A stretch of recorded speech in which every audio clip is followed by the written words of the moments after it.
After you have taken the Testomat out of the box, you will find further components for commissioning when you open the analyzer.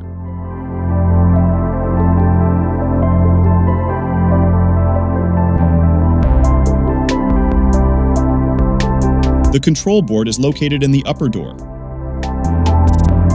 On the upper side of the analyzer's housing is the motherboard for the power supply, control, and output signals. The lower part of the housing contains the measuring chamber and the reagent dosing pump. Attach the drain funnel to the bottom of the housing. To convert the water inlet to the 1/4 inch, replace the black fitting with the beige 1/4 inch fitting. The 1/4 inch is always included. Ensure free water drainage and supply the device with sufficient water pressure of minimum 15 psi and 14 fluid ounces water flow per minute. Make sure that the power is turned off before proceeding. In order to be able to connect the power and the control and signaling functions, please open the upper housing door.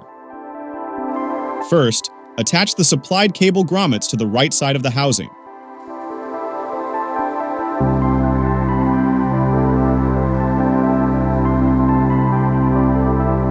Now, connect the cable for power supply to the terminals.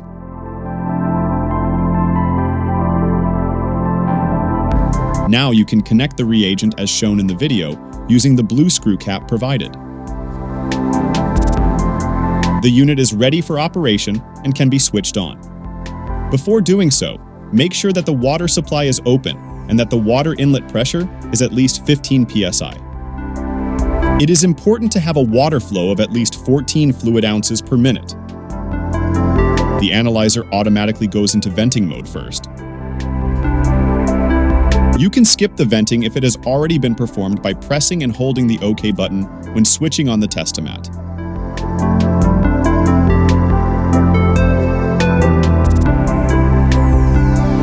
Here, the system is rinsed with the sample water, and the reagent is fed to the measuring chamber via the dosing pump. The system is now ready for the first analysis. The error message voltage failure appears because the device was previously without voltage. Please clear the error message with the horn button. After clearing the error message, Testomat would automatically perform the first analysis with the factory set settings.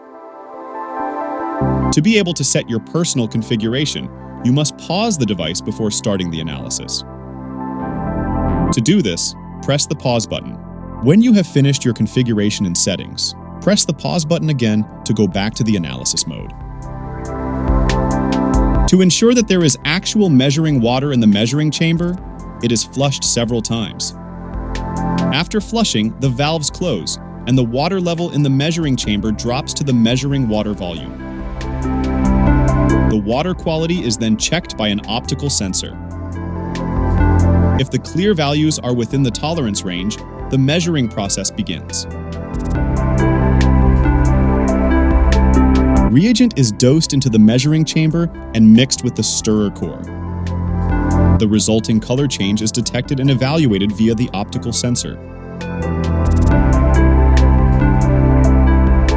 Finally, the measuring chamber is rinsed again.